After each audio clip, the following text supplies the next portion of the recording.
पंढरपूर येथील प्रभाग क्रमांक 5 मधील नूतन नगरसेवकांचा सत्कार सोहळा नुकताच मोठ्या उत्साहात पार पडला। ॲडव्होकेट संदीप कागदे मित्र परिवाराच्या वतीने या कार्यक्रमाचे आयोजन करण्यात आले होते। संतश्रेष्ठ सद्गुरू कृष्णाजी महाराज मठ गोविंदपुरा येथे हा सोहळा संपन्न झाला। यावेळी नूतन नगरसेवक ओंकार जोशी आणि कुसुम परचंडे यांचा हार, शाल आणि सद्गुरू कृष्णाजी महाराजांची प्रतिमा देऊन भव्य सत्कार करण्यात आला। याच कार्यक्रमात पत्रकार संरक्षण समितीच्या उपाध्यक्षपदी निवड झाल्याबद्दल पत्रकार नागेश काळे यांचाही विशेष सन्मान करण्यात आला। सत्काराला उत्तर देताना मतदारांनी दिलेला विश्वास सार्थ ठरवून प्रभागाचा सर्वांगीण विकास करू, अशी ग्वाही दोन्ही नगरसेवकांनी दिली। या सोहळ्याला प्रभागातील नागरिक मोठ्या संख्येने उपस्थित होते। कार्यक्रमाचे सूत्रसंचालन प्रीती वाघ यांनी केले, तर ॲडव्होकेट संदीप कागदे यांनी उपस्थितांचे आभार मानले। पसायदानाने या मंगलमय सोहळ्याची सांगता करण्यात आली। आजचा कार्यक्रम हा संतश्रेष्ठ कृष्णाजी महाराजांच्या मठामध्ये आपण आयोजित केलेला आहे। त्याचबरोबर आपल्याला सगळ्यांना माहिती आहे की पांडुरंगानं संतश्रेष्ठ कृष्णाजी महाराजांना नवसाचा अधिकार आपल्याला दिलेला आहे। एवढ्या पवित्र आणि पावन वस्तूमध्ये आजचा सत्काराचा कार्यक्रम हा आपण सर्वजण घेत आहे। सर्वात प्रथम निवडून आलेल्या कुसुमताई परचंडे डॉक्टर काय एकतर्फीच निवडून आले, त्यामुळे त्यांना मत देण्याचं काय आपण आणि त्याचबरोबर ओंकार पण चांगल्या मताधिक्याने निवडून आला, आपल्या सगळ्यांचे सहकार्य लाभले, त्याबद्दल सर्वप्रथम मी त्यांना शुभेच्छा देतो।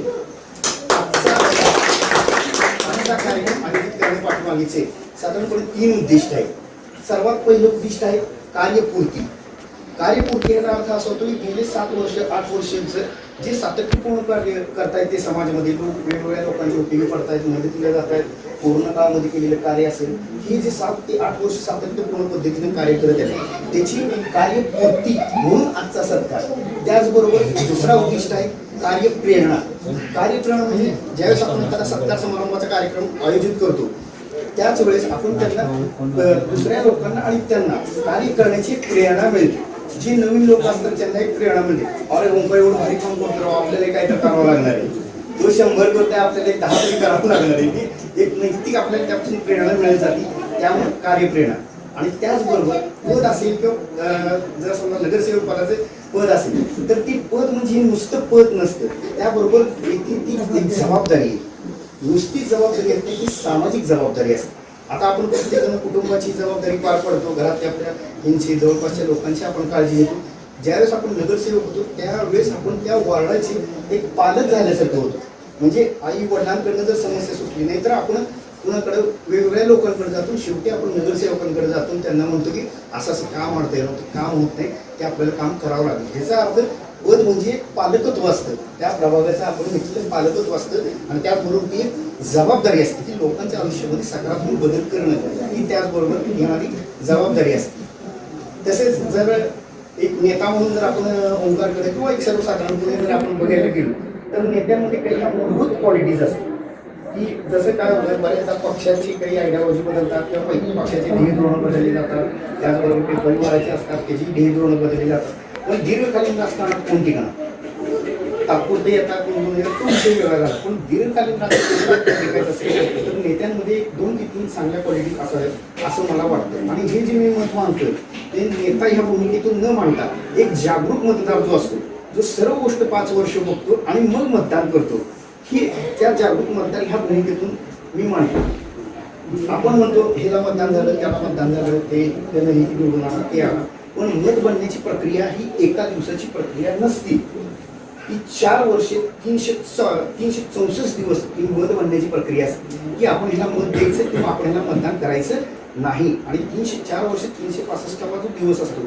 ती एक औपचारिकता असते की तिथं जाऊन ते त्या मतदारासमोरचं बटन दाबणं ही एक औपचारिकता असते। त्यामुळे मताची प्रक्रिया ही एका दिवसात डेव्हलप होणार नाही, अत्यंत संथ गतीनं आणि वेळ घेणारी प्रक्रिया, आणि त्या प्रक्रियेमधून सर्वांनी मतदान करून ओंकारला निवडून दिलेलं आहे। ह्याचा अर्थ हे तात्पुरतं नाही, हे खूप दिवसापासून चाललेल्या गोष्टी आहेत। या सत्काराच्या रूपानं त्या गोष्टी फक्त आपल्या पत्रामध्ये देण्याचं फक्त आम्ही काम करीत आहोत। जसं एक चांगल्या नेत्यामध्ये सगळ्यात महत्त्वाचा गुण असावा असं मला वाटतो, ती म्हणजे असते पब्लिक कनेक्टिव्हिटी। तुम्हाला लोकांशी तुम्ही जोडले जात आहेत, लोकांच्या समस्या अडीअडचणी ह्या तुम्हाला समजत आहेत, लोकांना तुम्ही कनेक्ट करताय का, तुमचे व्हॉट्सअप नंबर त्यांच्यापाशी आहेत का, समजा दिवाळी आली तर दिवाळीच्या त्यांना शुभेच्छा तुम्ही देताय का? नवीन वर्षाच्या शुभेच्छा देतात का? संस्कृतीच्या तुम्ही त्यांना शुभेच्छा असतील, व्हॉट्सअपच्या माध्यमातून असेल, सोशल मीडियाच्या माध्यमातून असेल किंवा फिजिकली कनेक्ट असेल, अशा पद्धतीने तुम्ही जर लोकांबरोबर कनेक्टेड असतात तर ते दीर्घकालीन राजकारणासाठी उपयोगी पडतात. दुसरी क्वालिटी मला अशी जाणवते, एक पीपल असेसिबिलिटी म्हणून एक कन्सेप्ट, पब्लिक असेसिबिलिटी. आता ह्याचं जर उत्तम उदाहरण द्यायचं झालं तर ओंकार आपलं सकाळी जर बघितलं 9 ते 1 वाजेपर्यंत गणपतीचे तिथं असतात डोंगरेली, बरोबर, आणि संध्याकाळी 3 तास असतात. मग आम्हाला जाणाऱ्या येणाऱ्याला काय मेसेज जातो, हां उद्या जर आपलं काही ओंकारकडे काम पडलं तर चला गणपतीच्या तिथं ओंकार अवेलेबल असतो. काही काम पडत नाही पडत तो भाग वेगळा, पण आपल्याला तो सहजासहजी उपलब्ध होतो की असं नाही ह्याच्याकडे जा, त्याला हाताशी घे, त्याच्याकडे जा, त्याला हाताशी घे, त्याच्याकडे जा आणि मग वरच्या नेत्याकडे. ही ज्यावेळेस हरारकी चालू होती त्यावेळेस संपर्क हा तुटत जातो. त्यामुळे नेत्याची दुसरी मोठी जर क्वालिटी असेल असं मला वाटतं ती असती पीपल असेसिबिलिटी, लोकांमध्ये तुम्ही किती सहजतेनं कनेक्ट होऊ शकता. आणि तिसरी महत्त्वाची क्वालिटी जर कुठली पाहिजे असं मला असं वाटतं तर समस्या सोडवण्याची क्षमता. ज्या वेगवेगळ्या सामाजिक समस्या असतील, वैयक्तिक स्तरावरच्या समस्या असतील किंवा एन नंबर ऑफ समस्या असतील, आर्थिक असतील, घरगुती असतील किंवा पारंपरिक अडचणी असतील किंवा कुठल्या असतील, त्यांच्यातली क्षमता, त्या समस्या सोडवण्याची क्षमता आहे का? आणि नेत्याचं सगळ्यात महत्त्वाचं कुठलं काम असेल तर लोकांच्या आयुष्यामध्ये सगळ्यात बदल करून त्यांच्या आयुष्याची उंची वाढवून, हा सगळ्यात महत्त्वाचा नेत्यांचा अंगी असलेला गुणधर्म. शेवट वकील व्यवसाय झाला किंवा राजकारण कशासाठी केलं जातं? राजकारण असेल, वकील व्यवसाय असेल, त्यांच्या समस्या सोडवणे आणि त्यांच्या आयुष्यामध्ये सकारात्मक बदल घडवणे, त्यासाठी वकील व्यवसाय असेल किंवा राजकारण असेल दोन गोष्टी त्यातून डेव्हलप होत जातात. त्यामुळे जर एखाद्याला चांगलं मास लीड व्हायचं असेल आणि दीर्घकालीन राजकारणामध्ये जर तुम्हाला शिकायचं असेल तर तुम्हाला लोकांशी कनेक्टिव्हिटी पाहिजे. उद्या काही पॉलिटिकल आयडियॉलॉजीमध्ये काही चेंज होतील, काही राजकीय बदल घडून येतील, काही नाराजगी नाही मिळेल, अशा बऱ्याच काही घडामोडी घडू शकतात. मग त्या राजकारणात तोच नेता टिकणार की जो लोकांशी कनेक्ट आहे, तोच नेता हा दीर्घकालीन राजकारणामध्ये टिकू शकणार. त्यामुळे त्यांनी त्या पद्धतीचं राजकारण असं माझं त्यांना एक छोटंसं प्रेमरूपी सल्ला देण्यात आहे. आणि कोणत्याच्या व्यक्तिमत्वाचं उदाहरण द्यायचं झालं तर साधारण 3 वर्षापूर्वी त्यांचं जर व्यक्तिमत्व म्हणलं तर समस्या सोडवणारा माणूस, म्हणजे समस्या त्याच्याकडे घेऊन द्यायचा, तात्काळ त्याच्याकडे जेवढा असेल त्या समस्या. त्यामुळे त्यांच्या इलेक्शनचं टॅगलाईन आलो आपण तर ती टॅगलाईन काम करत आलोय, काम करीत राहणार, ही इलेक्शन कॅम्पेनिंगची टॅगलाईन होती. ती त्यांच्या व्यक्तिमत्वाला अतिशय साजेशी ही करतात. त्यांनी कोविड काळामध्ये सर्वांना आपल्या जीवाची पर्वा न करता, तो काळ असा होता की लोक उंबऱ्याच्या बाहेर पाय ठेवून म्हणजे सुद्धा फार अवघड परिस्थिती होती. अशा काळामध्ये लोकांना वैद्यकीय सुविधा असतील, कोविड किट घालून ते स्वतः लोकांच्या मदतीला ते धावून येत होत असतील. त्यानंतर पुरामध्ये एवढ्या पाण्यामध्ये लोकांना त्यांनी बिस्किटाचे पुढे असतील, दुधाचे पाकिट असतील किंवा जी अत्यावश्यक गोष्टी असतील, मेडिकलच्या संदर्भातल्या गोळ्या औषध असतील की त्यांनी घरपोच केलेले आहे. ह्या सगळ्याचं जे आलेले मागचे 7 वर्षापासून ते सगळं म्हणून आता आम्ही देत आहोत. एवढंच म्हणजे एक ज्याला आपण म्हणतो समस्या सोडवणारं व्यक्तिमत्व जर म्हणलं तर ओंकार जोशी. आता पुढचं सांगायचं झालं तर राहुलचा आमचा चांगला परिचय, त्यांचाही एक संघर्ष परिवार म्हणून त्यांचा 177 म्हणून त्यांचाही आहे. ते सुद्धा विविध गणपतीचे कार्यक्रम असतील किंवा रक्तदान शिबिर असतील किंवा इतर मेडिकल कॅम्प असतील, असे विविध सामाजिक कार्यक्रम हे लोकांच्या आयुष्यामध्ये बदल, सकारात्मक बदल घडवण्याचं सातत्यपूर्ण पद्धतीनं ते काम करतात. परवाच त्यांनी हळदी कुंकूचा कार्यक्रम झाला, पिंपळाचाही कार्यक्रम झाला या 2-4 दिवसापूर्वी. असे समाजोपयोगी कार्यक्रम करून ते लोकांशी कनेक्ट होण्याचा चांगल्या पद्धतीनं प्रयत्न करत आहे. आता मॅडमपेक्षा आमचा राहुलशी आमचा जास्त परिचय आहे. राहुलच्या व्यक्तिमत्वाबद्दल सांगायचं झालं तर राहुल तसा थोडासा मितभाषी, पण त्याच्या व्यक्तिमत्व जर शेअरमध्ये सांगायचं असेल तर परिंदों को मंजिल मिलेगी ये उनके फैले हुए पंख बोलते हैं. परिंदों को मंजिल मिलेगी उनके फैले हुए पंख बोलते, जमाने में वही लोग खामोश रहते जिनके हुनर बोलते हैं.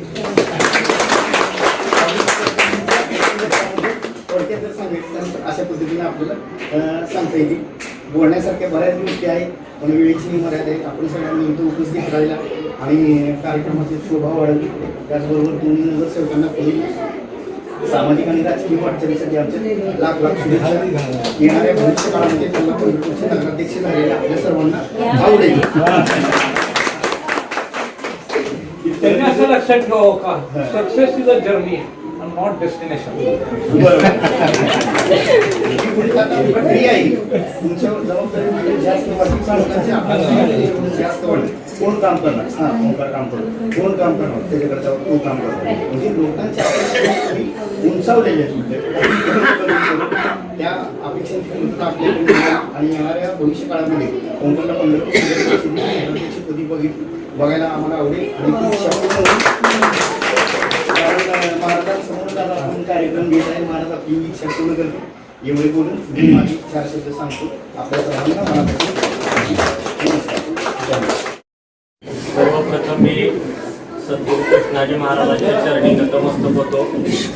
मंचावर उपस्थित असलेले आदरणीय सुनील महाराज, आदरणीय आमच्या मार्गदर्शिका कुसुम काकू परचंडे, आमचे कोर्टातले पण सिनियर संदीपजी कामदेव आणि उपस्थित सर्व खिस्ते गल्लीतील नागरिकांना मी प्रथमतः धन्यवाद देतो की तुम्ही अतिशय कौटुंबिक वातावरणातला हा सत्कार समारंभ आयोजित केला. बाहेर इतर ठिकाणी बोलताना ज्या पद्धतीचं एक टेन्शन येतं तसं काही इथला वातावरण नाही. ही सगळी माझ्या घरातली असल्यासारखी माणसं आहेत. आत्ता बऱ्याच जणांनी भाषणामध्ये आमच्याकडनं अपेक्षा पण व्यक्त केल्या, आमच्या सगळ्यांचं कौतुक केलं. आता निवडणूक पार पडली आहे, गट तट पार्टी पक्ष सगळं संपलेलं आहे 21 तारखेला. इथून पुढची 5 वर्ष लोकांनी आमच्या दोघांवरती, माझ्यावरती, काकूंवरती प्रभागाचा विकास करण्याची, तुमची सगळ्यांची कामं करण्याची जबाबदारी टाकलेली आहे. कुठल्याही परिस्थितीत आम्ही तुमच्या विश्वासाला तडा जाऊ देणार नाही हे तुम्हाला कृष्णाजी महाराजांच्या समोर सांगतो. नगरपालिकेच्या संदर्भातच असं नाही तर आपल्या कुठल्याही समस्या असतील, कुटुंबातील एक सदस्य म्हणून तुम्ही आमच्याशी संपर्क साधा. महिला भगिनींना मला फोन करणं अडचण असेल तर कुसुम काकूंना बिनधास्त फोन करा, मी सुद्धा तुमच्या घरातलाच माणूस आहे. बाकी तरुण मुलं आणि ज्येष्ठ यांनी कधी मला हक्काने आवाज द्या, मी तुमच्या मदतीला धावून येईन. आणि परत एकदा तुम्ही माझा सगळ्यांनी सत्कार ठेवलात, मान सन्मान दिलात त्याबद्दल मनापासून आभार मानतो. धन्यवाद. आपल्या प्रभाग क्रमांक 5 ची नूतन नगरसेविका कृष्णाजी महाराज यांना वंदन करते. आपल्या प्रभागाची नगरसेविका म्हणून आपल्या सर्वांच्या आशीर्वादाने माझी बिनविरोध निवड झाली व आपण सर्वांनी मला काम करण्याची संधी दिली त्याबद्दल आपले खूप खूप आभार. यापुढे आपल्या प्रभागातील विलंबित असणारी कामे अडचणी सोडवण्यासाठी मी सदैव तत्पर राहील. एवढे बोलून मी आपली रजा व माझे 2 शब्द व्यक्त करते. धन्यवाद. ताज्या घडामोडी जाणून घेण्यासाठी शिवशाही न्यूज यूट्यूब चॅनलला सबस्क्राईब करा. आपण हा व्हिडिओ फेसबुकवर पाहत असाल तर फेसबुक पेज फॉलो करा आणि शिवशाही न्यूज.com या आपल्या वेबसाईटलाही भेट द्या.